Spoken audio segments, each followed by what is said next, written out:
Hello and welcome to Furrow Racing's Project Cars PCS. I've been waiting for James to do an introduction there, but he's gone all quiet on me.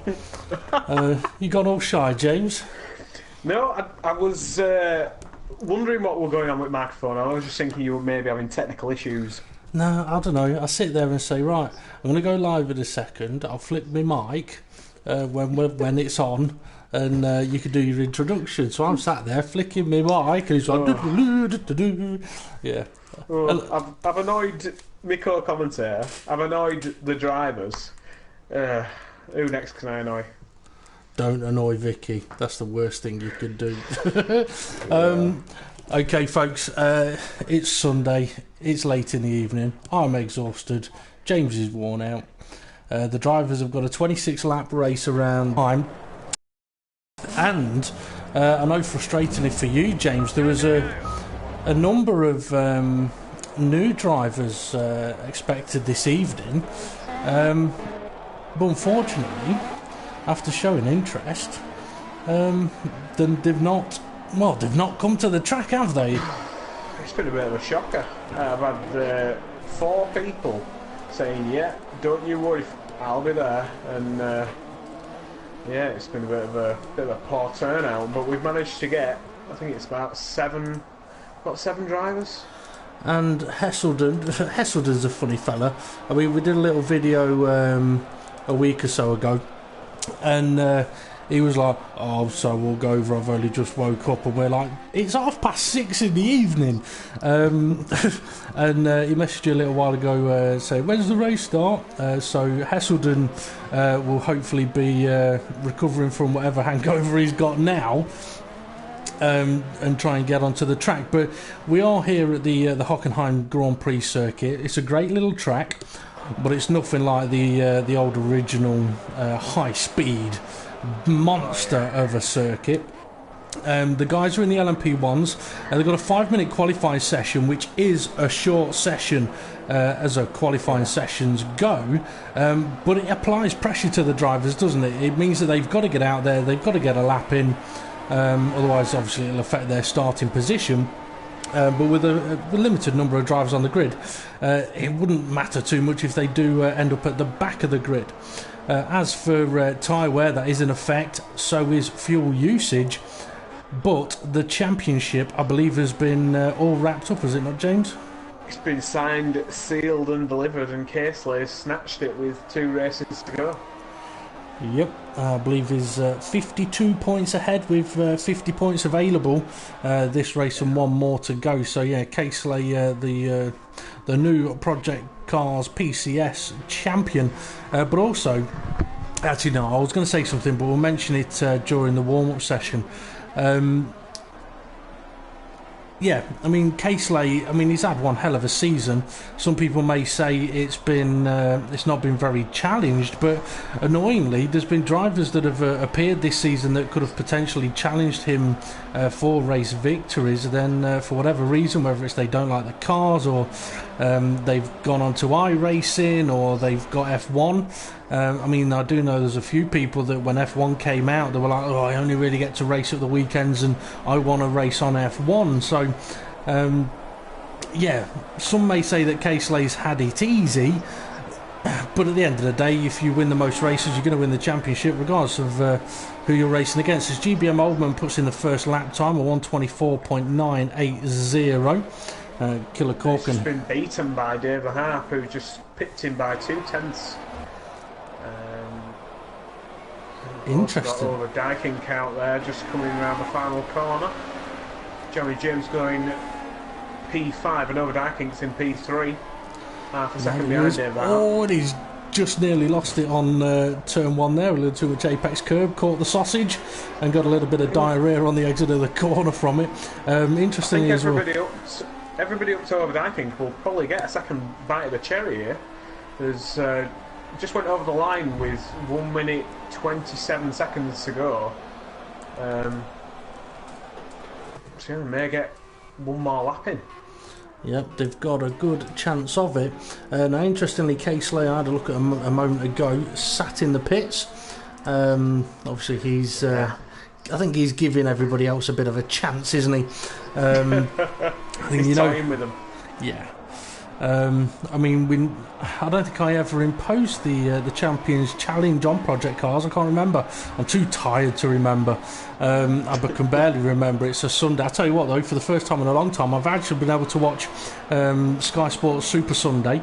Oh, looks like a car instead of Overdyking's had a bit of an off, and could compromise Overdyking's lap time as they battle a little bit through the stadium section. For the first time in ages I've been able to actually watch Sky Sports Super Sunday, so I've watched 3 football matches today and it's totally thrown my system out of whack. Anyway, Overdyking's going to come and cross the line, and is he going to improve on his lap time? No, he doesn't, which means he could have been compromised. So David Harp sitting on pole position.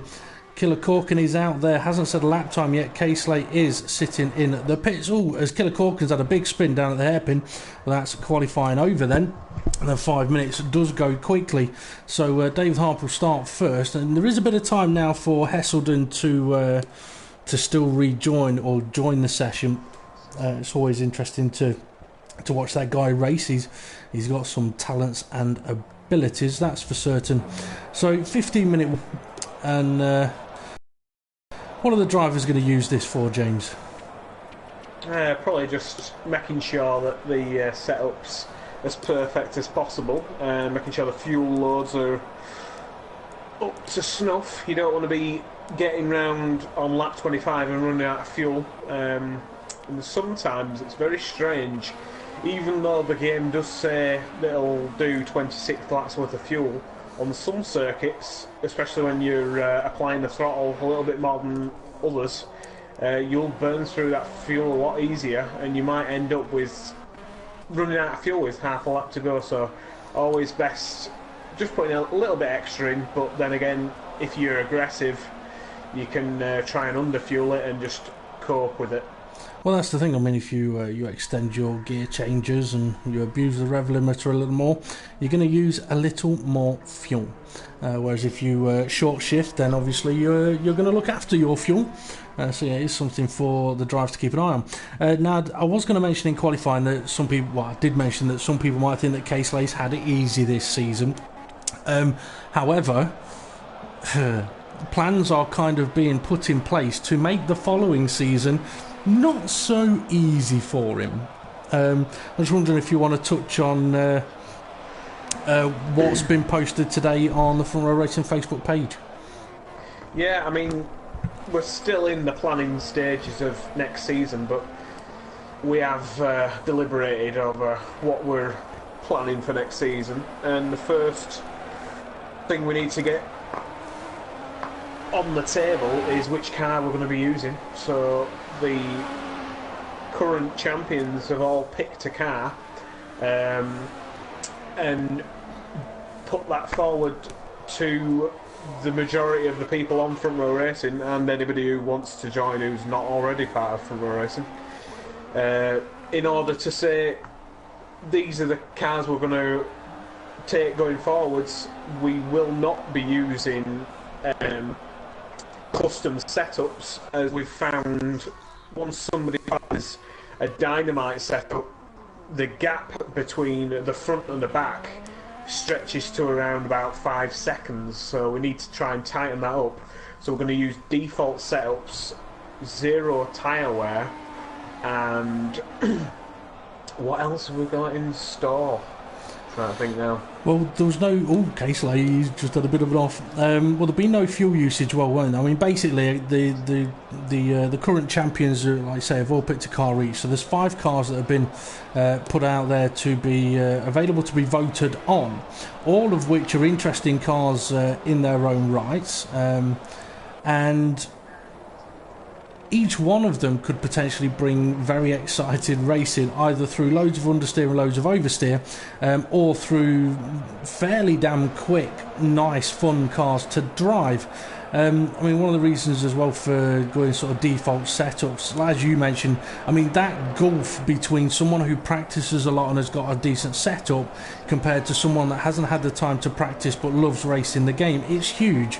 And one of the big things of the Front Row Racing Project car side of things was always for it to be that sort of more fun, come and have a race, have a good battle, but you're not having that if you've got massive gulfs between lap times. So trying to sort of get back to the core of it in that way. I mean, you look at Clio Cups. I mean, you watch Clio Cups live and they're absolutely ridiculously slow, but the racing's brilliant. Okay, they get to set them up a bit, but it just sort of... Slow cars are not always boring to race or boring to watch. They can create some fantastic racing, as Overdyking trying to take a lot of curb at turn one again and eventually loses it into the barrier. He won't be pleased that I caught that on camera, but I did. Yeah, so that vote, it's an interesting process. Now I know some people have said, oh, you should use this car, you should have used that car. Well, I mean, the Formula A's, they're only good if you've got setups, and if you're racing against people that haven't got setups, it ain't a race. Also, I mean, we have used the Formula A's before, and it didn't go down well. It was not very successful, to be honest. We had much more success in different cars, and also we do have the front row racing F1 leagues, which is always and ever growing. But not only that, I mean, you look at I mean, other than the F1 cars, one of the fastest cars on the games, it's the LMP1s. So sometimes it doesn't matter how quick a car is. If the racing just isn't there for people, if they're not enjoying it, then they won't be interested in racing, and that's what we're trying to get back, that fun factor of the racing, which the cars that have been put up to be voted on, I think it definitely going to bring that in. But anyway, we're ranting on a little bit, or just waffling on, as the drivers are in the warm-up session prior to the race. James, I don't know if you want to just have another quick run through the invites in case people have come on late. Yeah. So as mentioned earlier on, I've set up a community on the PlayStation Network for the Project Cars, and there has been quite a bit of interest. As James said earlier on, there was 4 new drivers showed interest for tonight's race, but then when we get to race time, unfortunately, for whatever reason, they've not been able to make it. I know one of them did message you saying that he loaded the game up and his PlayStation had uninstalled everything, and it's going to take an hour to reinstall everything. So unfortunate for him. Yeah, we have just received, as we're going through this, we've got somebody just messaged saying, is there a race going on? Yes, there is. Sent an invite, so if you are hearing us live on YouTube, please accept the invite and turn up. The more the merrier. Yep.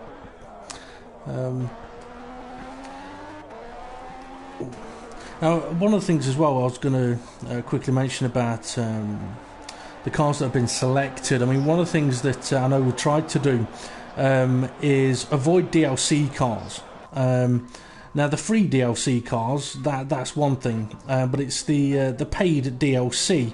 And one of the reasons why those cars haven't been chosen is if people haven't got that car, can't afford that car, don't want to spend money on DLC, which is perfectly understandable. I mean, I'm not a big fan of DLC myself. I mean, personally, you pay 50 quid for a game, then everything that comes with the game should be within that 50 quid. Exactly. But that maybe I'm just a bit old on that one. But yeah, so the DLC ones, if you've got them, then obviously you can use them and you can practice in them. But if you haven't got them, you can't. So effectively, you'd have people at a disadvantage that can't practice with them. Which is why DLC has been avoided a little bit there. So yeah, the driver that did ask for an invite has got one. Emra Auto. Hopefully he's got some fuel in that Audi. He is one of the new front row racing F1 2016 World Championship reserve drivers that has recently joined. There's a group of about 3 or 4 fellas from. Oh, so I was just watching Killer Corker. Oh, can he miss the barrier? He has missed the barrier. Oh, nicely parked. That's a nice bit of parking. You can tell he's German. That was very efficient parking. Not for tyres, but in precision, it was absolutely spot on.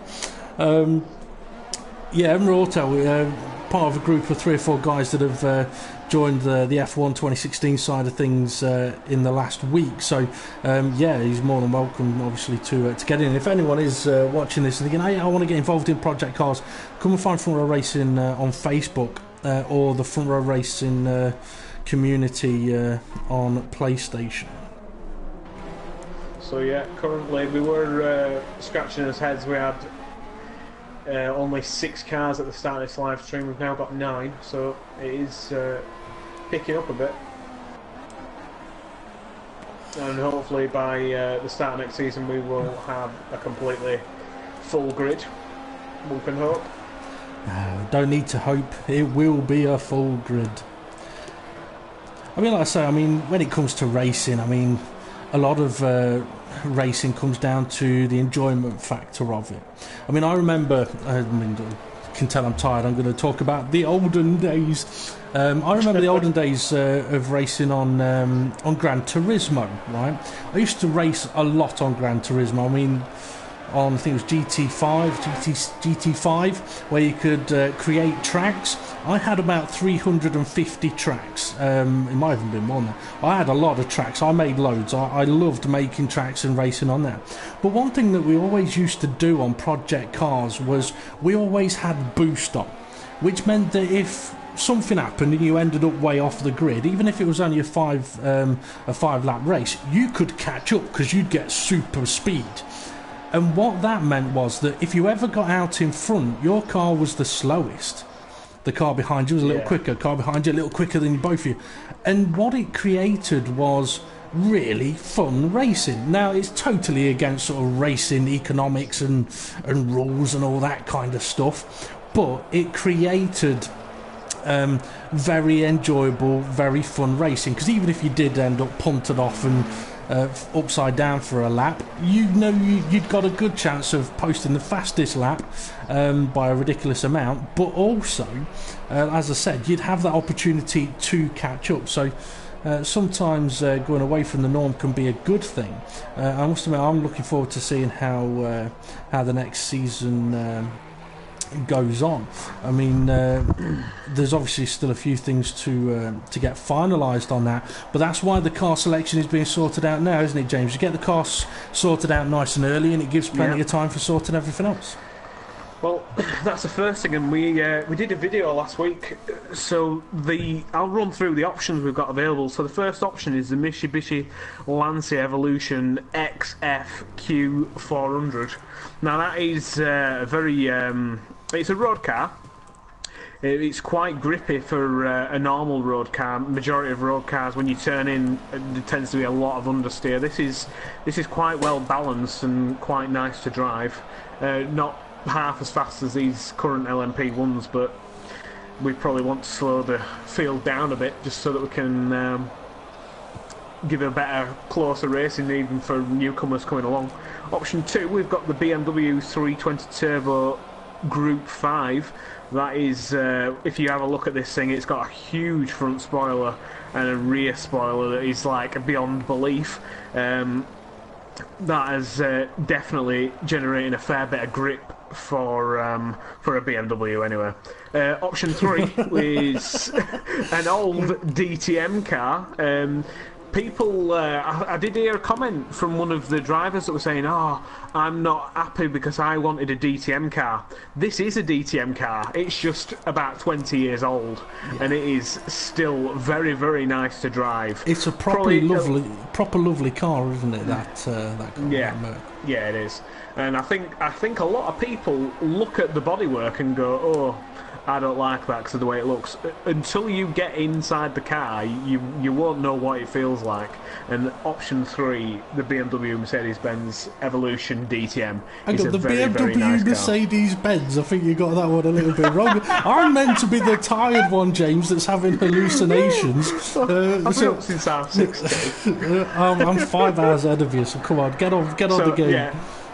Option 4, we've got the Lotus Type 49C Cosworth.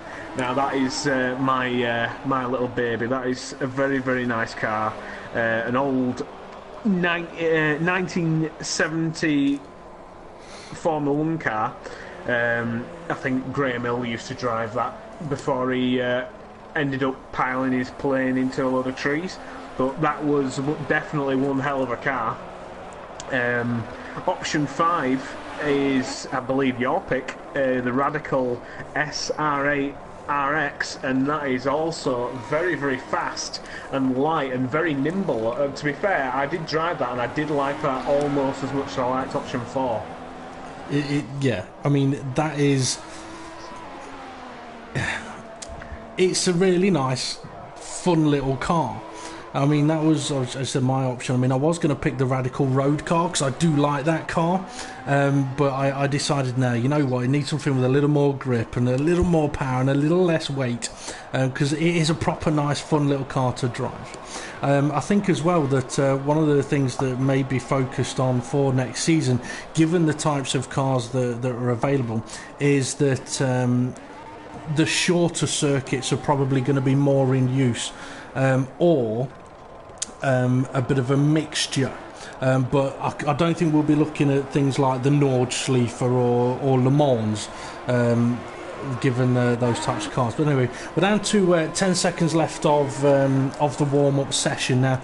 James, we are going to have to be careful because there'll be a couple of guys that are going to be starting just behind us, so we'll need to let them through. Yeah, a few more drivers have joined us now, which is absolutely fantastic. Hesselden, he still hasn't joined us, has he? He's still hungover from a week on Friday. Yeah. Now, we have mentioned about this video, as you said. We got the champions together to drive their cars and their reasons for picking them, and that video is available in the Front Row Racing Project Cars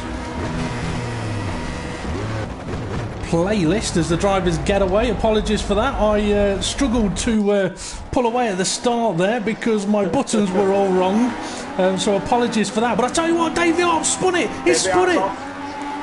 That means that GBM Oldman is now leading into turn 2. I don't know if it was Oldman was fastest in practice, and he's now got Adam 4600 in second place, and guess who's in third? Casely. He started in 7th place.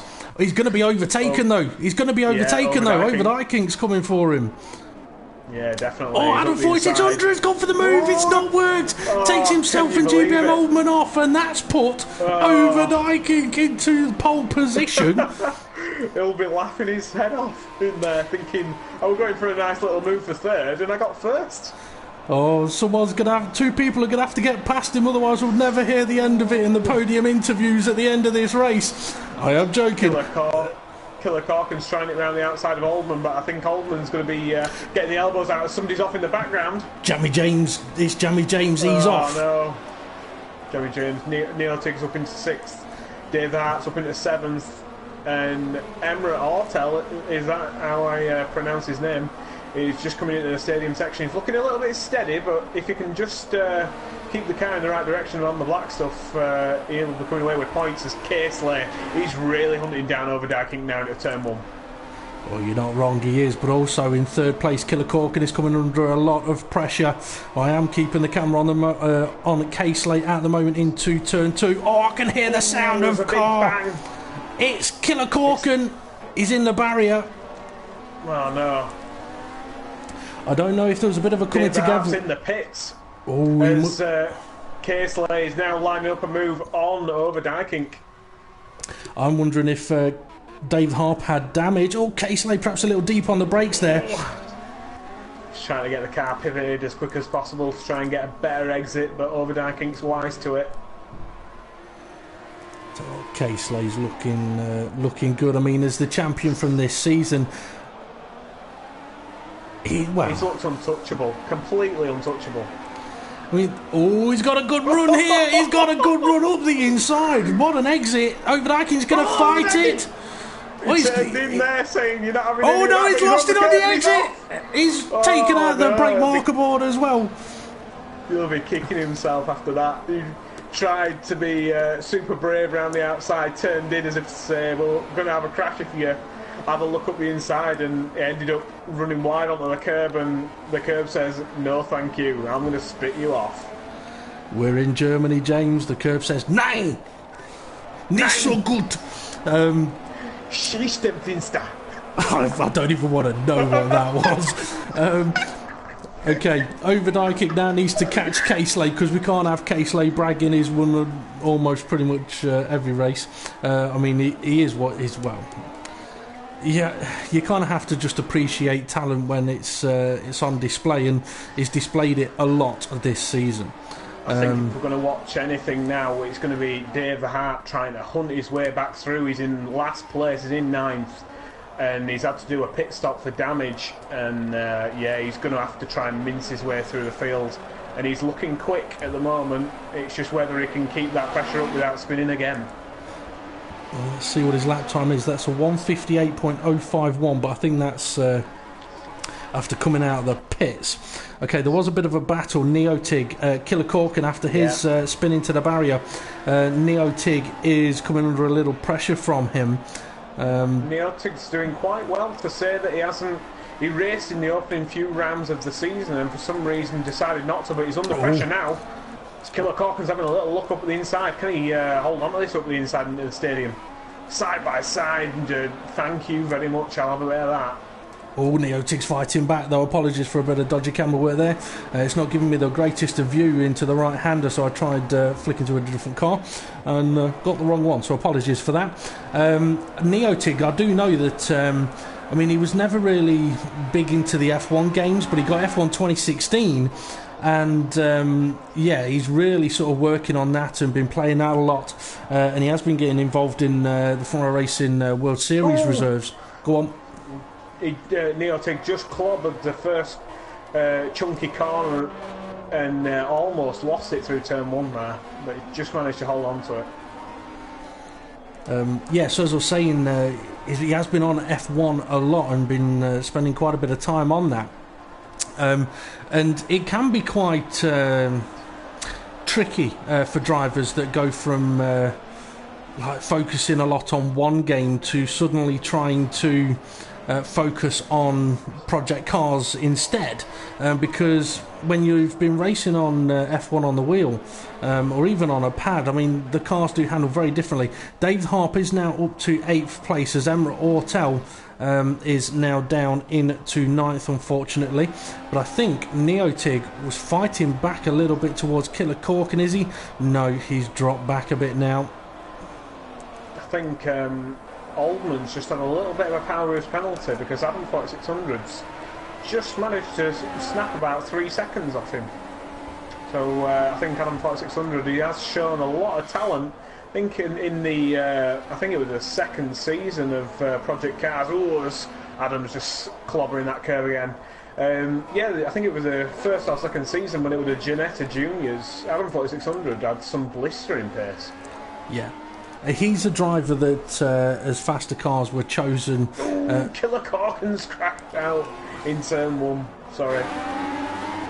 That's alright, we saw him spin there in warm-up. Jamie James has also got past him, but Jamie James is now catching up to Neotig.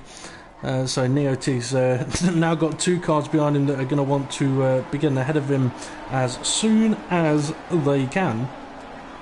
And 22 laps to go, and Jamie James is catching him quite quickly. You might want to have a quick look and just see what Dave the Harp's lap time has been in comparison. Yeah.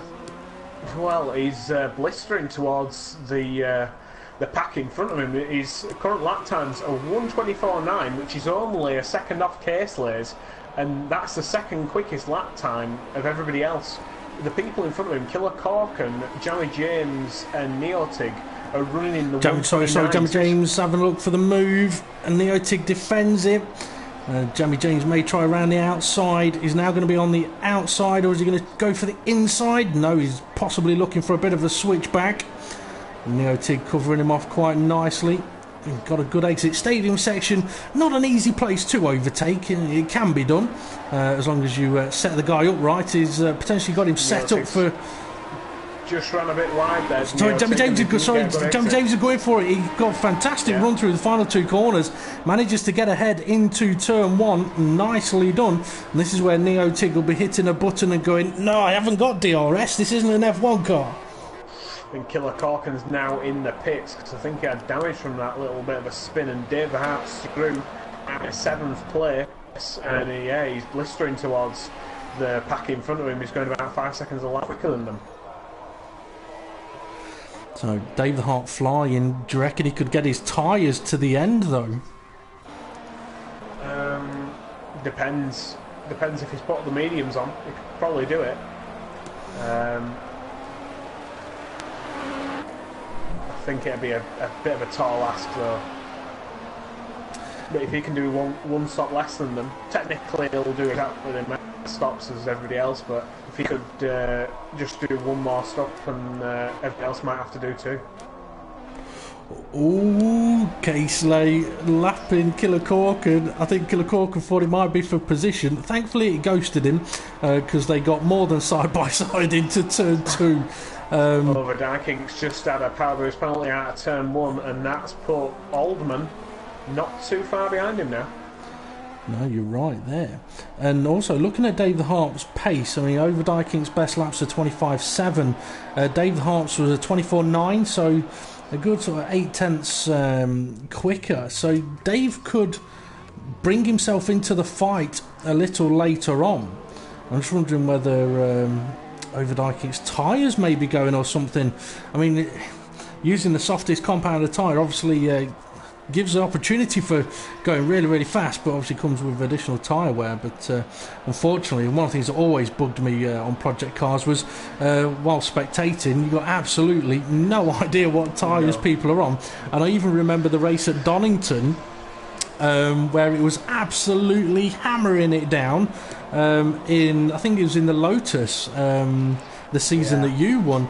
It was absolutely hammering it down as GBM Oldman now lapping Killer Corkin, and it showed everybody being on intermediate or full wet tyres, but everybody was actually on slicks. So the one time when we thought, great, it showed us what tyres they're on, it wasn't, unfortunately. Exactly.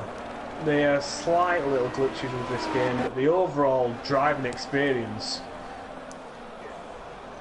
I'm just speaking to every driver out there. If you haven't experienced project cars behind a wheel, try it.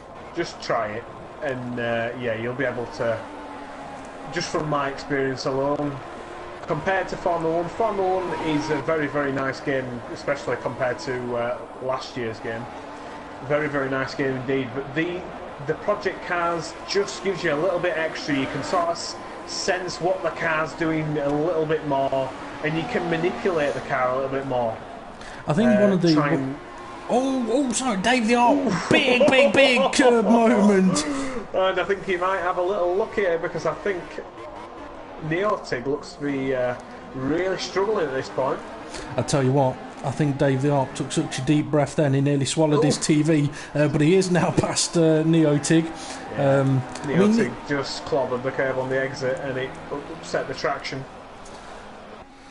Yeah, I mean, when it comes to driving on project cars, I mean, you do get much more of a feel on the wheel on project cars, and I think a big part of that is down to the amount of force feedback you can have on project cars. I mean, on F1 it is limited a lot more.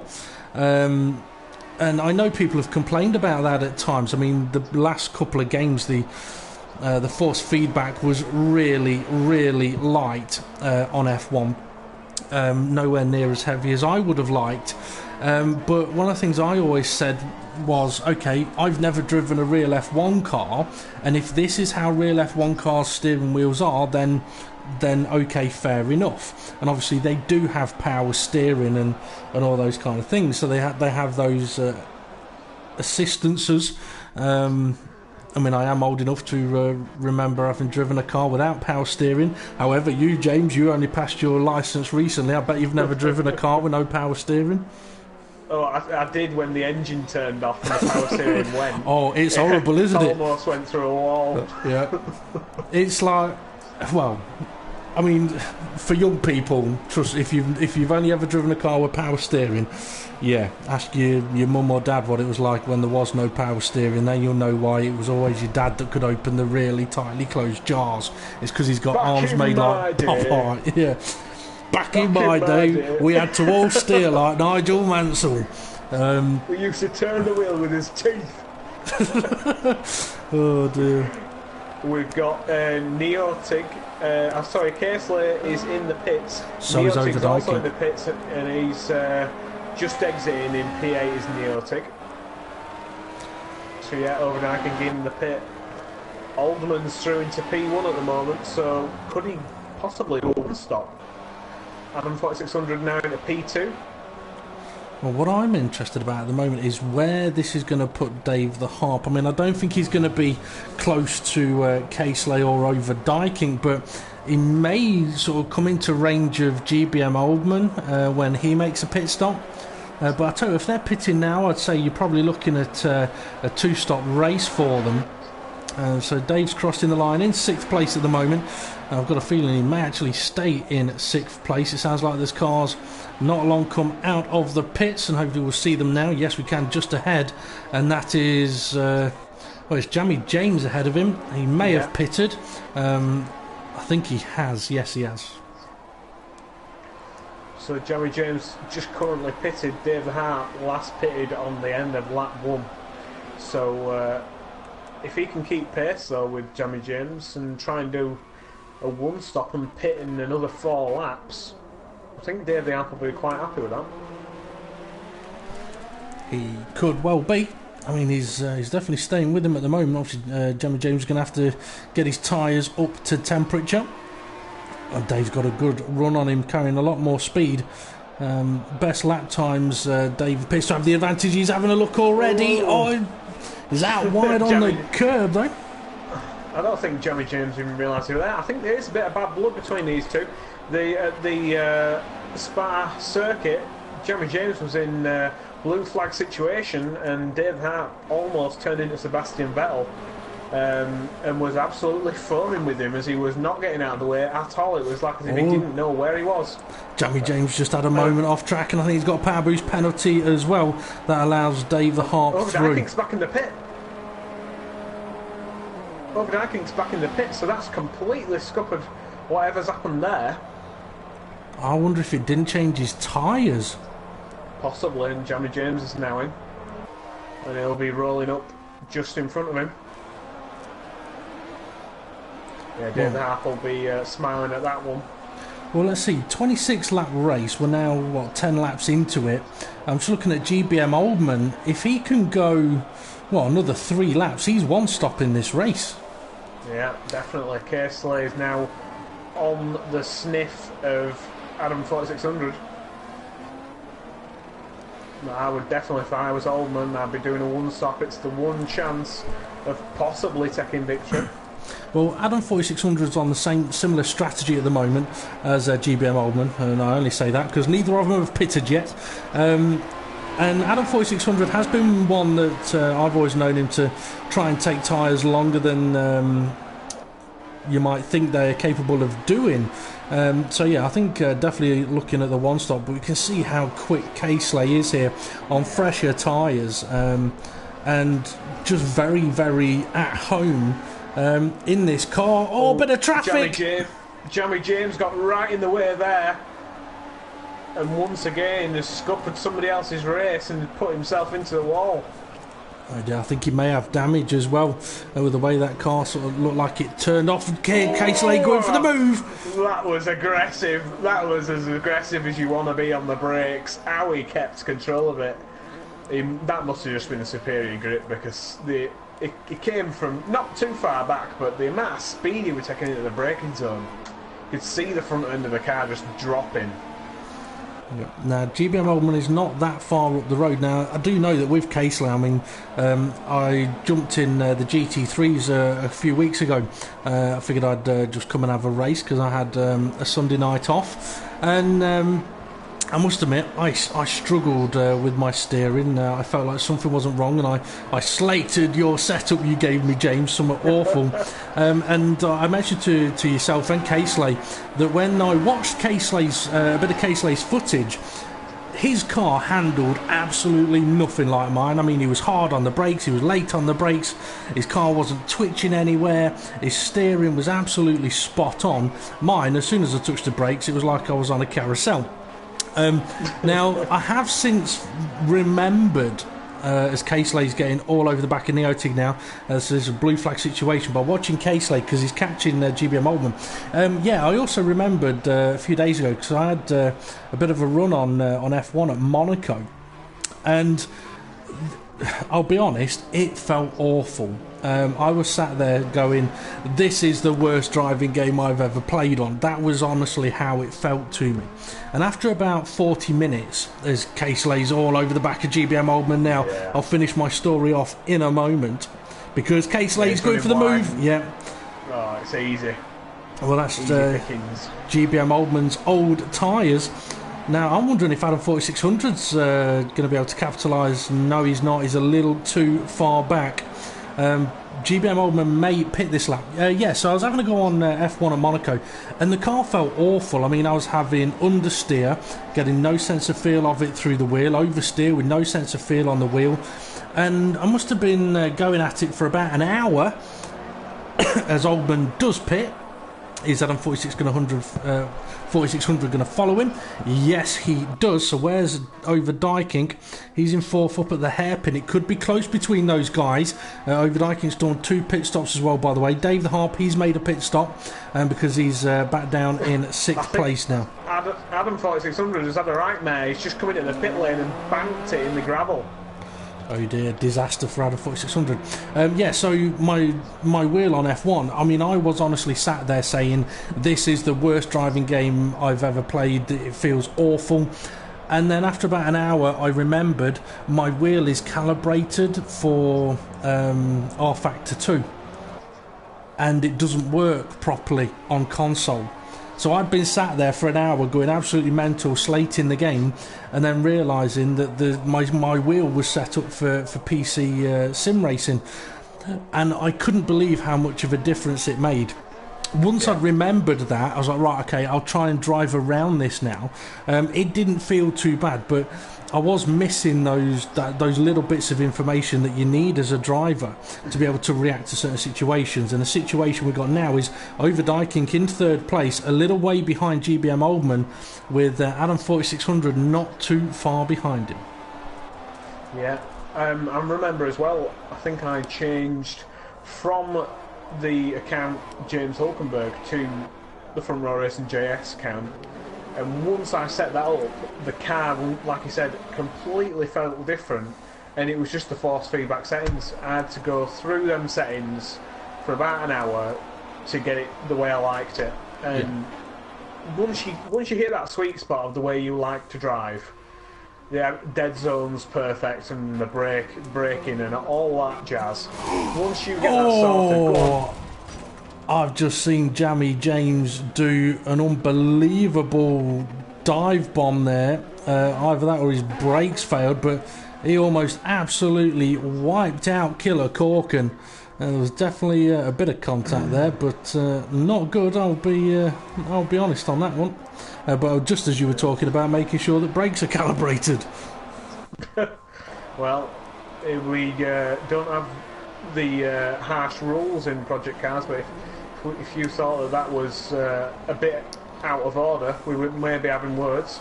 Well, North Korea have phoned up wanting their missiles back because they thought they just saw one. I'll probably get the FBI watching me now after saying that. Okay, so Dave the Harp, is he catching Adam 4600? He may be. There's quite a gap between them, though. He's currently... Adam 4600 must have just come out of the pits because his current lap time is a 157.3. Dave's is a 125.8. So Adam must have just pitted, but well, I think he's... He pitted 3 laps ago. so he may have just had a bit of a messy lap. I mean, they've got about the length of turn 3 to the hairpin is about the gap between them. I mean, Caseley's on such a flyer at the moment that he's actually catching up to Dave the Harp now. Yeah. So, going forward to next season, we will be removing tyre wear. Even though it's an interesting element, what we found is when you put the setups to standard so that people can't change them and to default. Once you do that, it does actually mess with the pit stops. So what we found was when you then remove the saved tyre pressures for your pit stops, once you remove that to default, it actually ends up pitting you, dropping you, putting the exact same tyre pressures in, and you get going. So another thing we were talking about implementing was, if we were going to eradicate tyre wear, we still wanted that element of knowing that at some point you've got to pit. So we would put in a mandatory pit stop. So it's just an extra element for the commentators, which we thought would try and spice it up, because you could try and if you got away at the start of the race and you were getting a decent lap times in, you could probably leave it to the last lap of the race and then pit and then come out in front of everybody. However, if you're in a situation where you feel like you know you're quicker than the people in front and you're starting at the back of the grid, you could get your pit stop out of the way on the first couple of laps, knowing you've done it and you've got free air in front of you. Yeah, and you can then try your strategy of, right, I'm just going to try and nail in some really, really quick lap times and see where I end up. Oh, Gillicorkin, he saved it well. He's been given a power boost penalty. That's unfortunate because he was having an off there. Dave the Harp! Big drift, big drift! It was like Ken Block there, wasn't it, Dave? It was. I caught that. I tell you what that is. Caseley's behind him catching him up and Dave's like, you're not lapping me, mate. You're not lapping me. But he's on the curb. Oh, got to be careful out there. I mean, to just cover over what you're saying there again. Basically, if anybody has already got a preset pit strategy for one car or many, when it's set to default setups, when you make a pit stop for tyres, it doesn't matter what you've got your tyres set at, it will automatically put the tyre pressures of whatever pit strategy is at the top of your list. And it's not right to ask the drivers to delete their pit strategies so that they get the right tyre pressures. So instead, it's all right, okay, let's make it more interesting. Get rid of tyre wear, then people don't have to worry about that. And bring in the mandatory pit stop, because it can do exactly what you said. If you're in the middle of the pack but you think you can go faster, you pit early, you get clear track and you try and catch up. If you're out in front, you can stay out in front, but the risk of doing that is you don't know when everybody else behind you has pitted, or has Dave the Harp's gone wide. Oh yeah, it's gone off. Yep, not like you can do now. Well, the other aspect is as well, if you're pulling out in the front and people behind you have pitted and you end up having a bit of a tank slapper and lose about 10 seconds and you pit, that could also scupper you. So it's all about the timing of a pit stop as on cue. Caseley and Dave Harper in the pits. There's Dave Harp's in the background. He's completely spun it into the pit lane. He's obviously frustrated getting lapped. I think that's the biggest kick in the teeth for Dave Harp tonight. Yeah. I think Dave, well, I don't know, it's not as bad as when he rolled his car when he could have won the championship. That's still one of my highlights. Just wondering, Caseley, go on. Overdyking just overtaking his good friend Jimmy James, and Jimmy James almost taking him off the circuit in a blue flag situation once again. So he's not looking good for Jimmy James.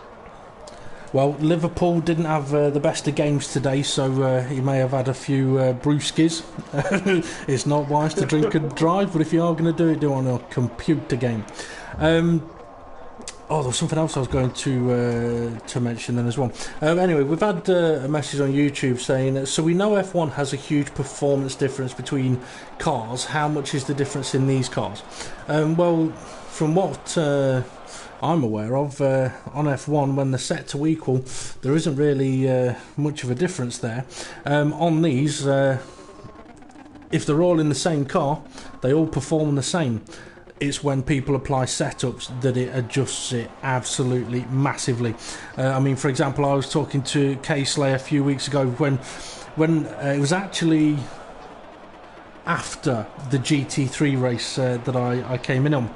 And I actually said to K-Slay, I says, right, okay, your car, with your setup on, you've been doing these lap times. What lap times do you think you'd get if it was on default setup? Is, I'd be 4 or 5 seconds a lap slower. And that can be the difference between a default setup or a bad setup compared to someone that has got their car working absolutely beautifully. Yeah, and although in the era when I won with the Lotus last season, even though I think I was able to, in the second half of the season, probably get the best setup of the pack, it was still a close championship. Whereas we've seen this season, with somebody finding such a setup where they're, no matter what, a full second and a half quicker than everybody, it demeans a lot of people to a point where they think, well, there's no hope for me, so I won't bother. And, yeah. Dyking's off in the gravel. Oh dear. I don't know what happened there. I think he may have been a bit of a tank slapper with somebody. It can't be Adam 4600. Who could that be just in front of him? It's not Adam 4600 that's... I think it's Jamie James. And his good friend over Dyking having a bit of a come together, and Jamie James lost the complete front end of his car. Yeah. Aerodynamics don't work so well when they're sat in a gravel trap. No, it's looking more like the Batmobile now. I don't know if I like the new Batmobile. The Tumbler, or are we on about the Ben Affleck? Nah, the Tumbler, I like the Tumbler. It was the Ben Affleck one I didn't like. Yeah, the Ben Affleck one looks a bit like a cross between the Michael Keaton one and the Batman Begins one, the Christian Bale one. But I've always got to say, I think the Michael Keaton one is the best one. Well, it's closest to the original, really, isn't it? Overdanking's off again, and he's out. He's completely out. Well, I think him and Jamie James had another coming together. Maybe they're both on the beers tonight. But Adam 4600, though, I mean, he's sitting in third place at the moment. Be a fantastic result for him. GBM Oldman comfortably in at second place. And K-Slay, I mean, he's just absolutely stormed another race. Yeah, he's just completely on another level.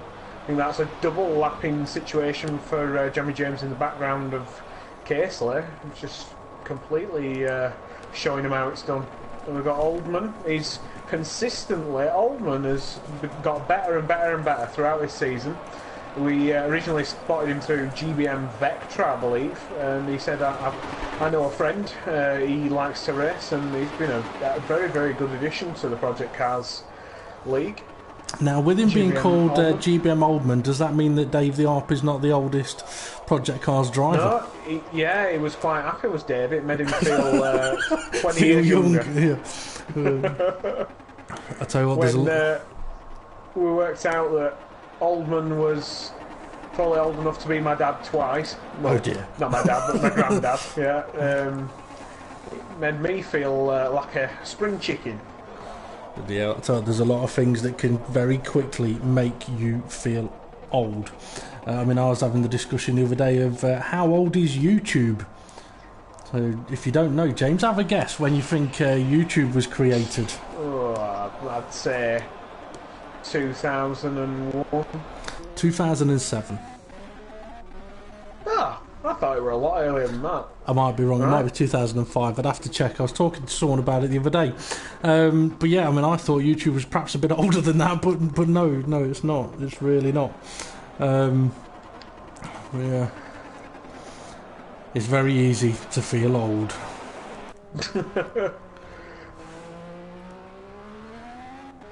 So yeah, Casely. What else can we say about him other than utter domination, Schumacher-esque? He's just driving for fun now, isn't he? Yeah. Well, I mean, he's in that situation of... It's a little bit like Hesselden from a couple of seasons ago, where he'd come to the circuit and just know he'd got the pace. Yeah, exactly.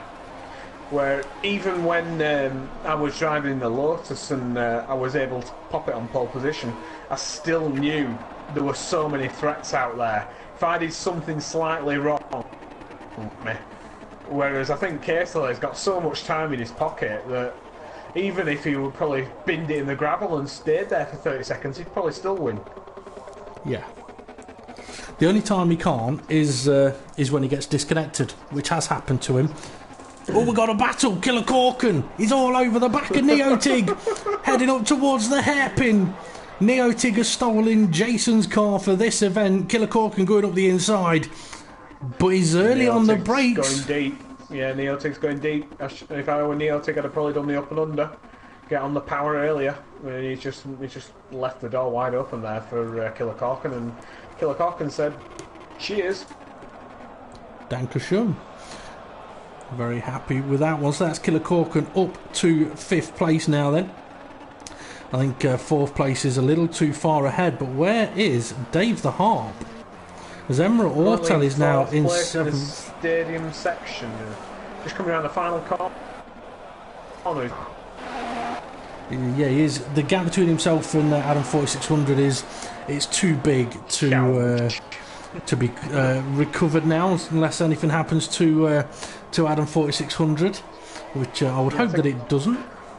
I think Dave could possibly get lapped by Oldman in P2. Not too far behind 4th place. That's how much it's spread out now. Well, I mean, for Dave, whatever it was that caused him to need that very early pit stop, that scuppered his race straight away. And, there's not a lot more frustrating than, especially first corner. It's one of those, especially if you've put a bit of practice time in, worked on a setup, and by the time you come out of turn 1 at the start of the race, you know you've got to go to the pits because you've got damage. If it's your own fault, then yeah, it's really annoying. If it's someone else's fault, then it's probably even more annoying. I think one of the main things for me is I usually say, if something bad's going to happen, let it happen at the start of the race. But I think when you've got some sort of damage on the first lap, that's not what you want. A spin round right at the back of the grid in the first lap, give me that any day, but don't give me a suspension problem, because you might as well count yourself out of the race. But he's done so well to get back into 4th place. Yep. Casely though, he's got his fastest lap down to a 1:23.322. Yeah. He doesn't live that far away from me. I may have to go and nip round and pull his Ethernet cable before he gets to the finish line. He would absolutely hate me for that, especially because I don't know where he lives. So if it happens, I think we need to give him a new nickname after this season, and it has to be said in a Sean Connery voice. He's untouchable. Oh dear! Oh dear! Yeah, I still haven't done that. I said I was going to do that about 3 seasons ago. Do a full race commentary in doing a voice. It was going to be Arnie, wasn't it? Yeah. Commentary with Arnie. You ended up with a sore throat and started coughing though, and I was laughing too much. Casely, he's about to start the final lap of the race, and well, what a season it's been. What a race it's been.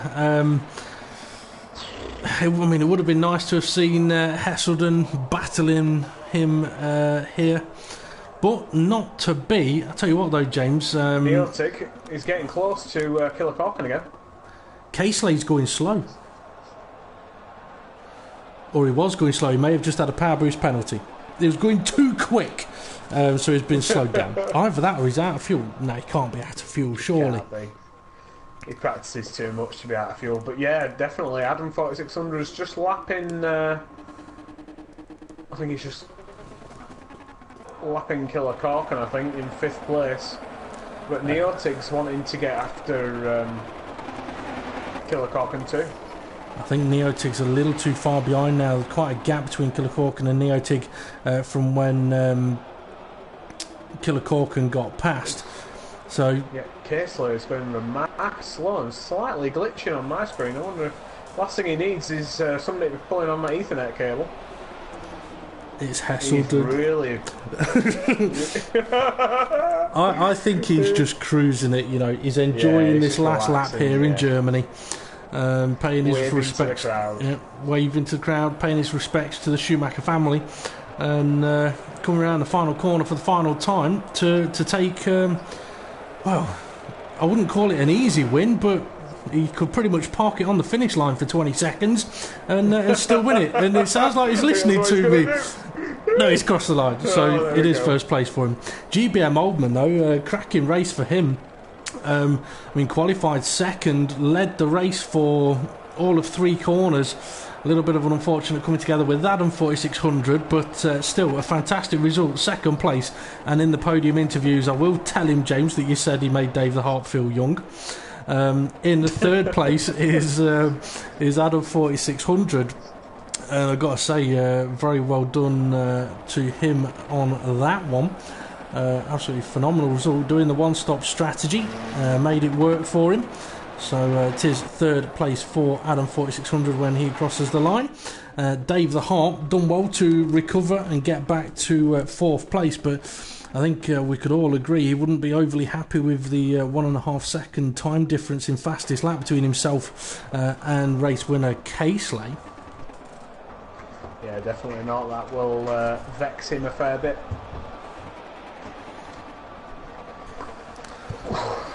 But still, I think I think it was the season where it was the Lotus last season. I believe I beat Hesselden by 30 seconds. It wasn't the fact that I'd beaten him on circuit; it was the time difference that he was more annoyed with. I think that really does annoy people, and the fact that Caseley's got so much more speed and time, he's got enough time to sit and have a cup of tea before he finishes over the line. It's just rubbing salt into the wound of all the other drivers. Yeah, well, Dominic Toretto says it doesn't matter if you win by an inch or a mile. Trust me, it does. Everyone would prefer to win by a mile, even if it can get every a little... inch counts. Is that what she tells you? Okay, Killer Corkin, he's coming around the final corner. It's going to be 5th place for him. Fantastic result. Managed to survive the bombing run by Jamie James as well. And Neotig, considering that he had no practice or anything, he didn't think he'd get anywhere near the end of this race. He's done well to come round in 6th. So, yeah, very well done to him. And Emre Ortal, who was already sat in the pits when he had absolutely zero practice time, would have known no idea probably of how long the race was. But fair play to him for coming in and taking part. More cars the merrier. Jamie James and Overdyking, though, did not finish the race, and I believe there was one other that unfortunately at this time I can't think of who they are. My apologies. That's lack of sleep on that one. So James, I see you've invited the drivers in for the podium interviews, so I'll get it in there early. Oldman, give James some grief because he said you're so old you make Dave the Art feel young. So James, over to you for the podium interviews. Hey, hello everybody, don't bite my head off. Yeah, what another runaway victory for Caseley. That looked remarkably easy. First of all, let's start at the start. What happened in qualifying? Oh, I decided not to qualify. Ah, Well, it didn't really make much rubbing in difference, more. does it? You're just piling the salt on that wound. Yeah, but I thought I'd give other people a bit of airtime, get a chance at the front. Yeah. For all of three quarters. Yeah, we had Dave Hart on pole, and we don't know what happened through turn 1. Next time we saw him, he was at the back, so I think Just he'll had a be spin, I think. spitting feathers. Yeah, Turn 1 had a spin. definitely. So yeah, how did your race go? It looked like pretty much a bit of a walkover. We saw you going down into turn 1, the hairpin on the first lap, and I think Overdyking was pressuring you for P3, and then the front two just seemed to say, I'll tell you what, have a bit more open road, we'll take each other out. Yeah, Dom had a good run on me. He had high top speed as well, so he was quick on the straights, and then yeah, Adam and Oldman had a bit of a coming together, so that opened it up. Allowed me to get through. What a walkover. Were there any points where you felt you may have almost binned it, or was, because I mean you were pumping in some ridiculously quick lap times? Not really. I was going to go for a one stop. One stop was quicker, but I just decided to go for 2. Kept the tyres fresh, and yeah, just tried to have a bit of fun. Nice. Absolute domination.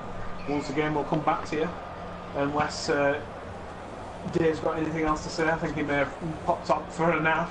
He's pretty tired today, so he's done well to do commentary. I did say to him, will he be ready? And he said, if I wake up, I will be. And yeah, he's done a blistering job to say he's been half asleep. If you're talking about me, it wasn't if I wake up, it was if I'm still awake. So then we've got P2, is GBM Oldman. How are you doing, my friend? Yeah, good mate, yeah, very good. Nice race.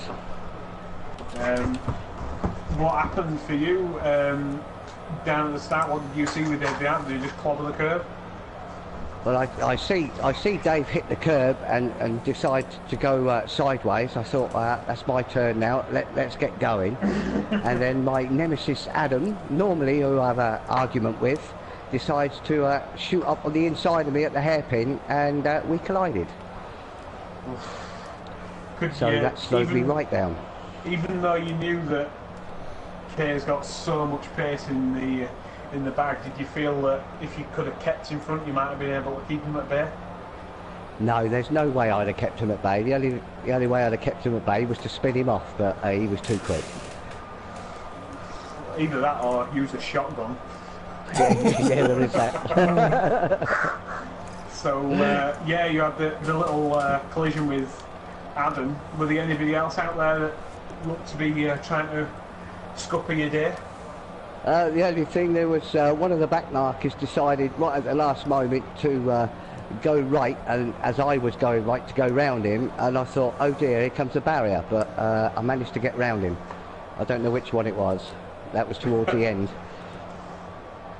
I think that may have been Emre Ortel in the Audi. He was circulating fairly slowly. It was Casely, it was Casely.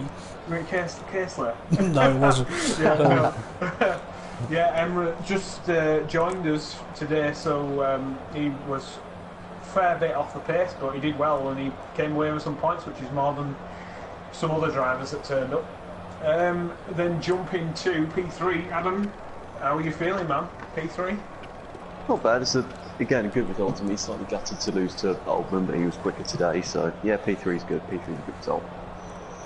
And apart from Oldman, was there anybody else who was snapping at your heels, or were it a pretty easy race?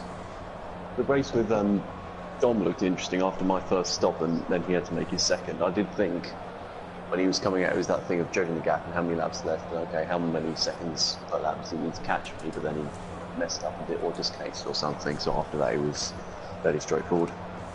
Yeah, it was pretty straightforward. I've got a quick question for Adam. Okay, the race starts. You see Dave spinning, you see Oldman take the lead, you see the hairpin coming and you go for the move.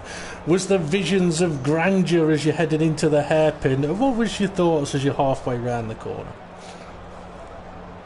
What the fuck's up? Apologies for the language, but yeah. Well, there we go then. That answers that one. I missed my breaking point. I messed that one up. I'm sorry to Oldman, but that's it, isn't it? I messed that one up. Yeah. Still a good race anyway. Oh yes.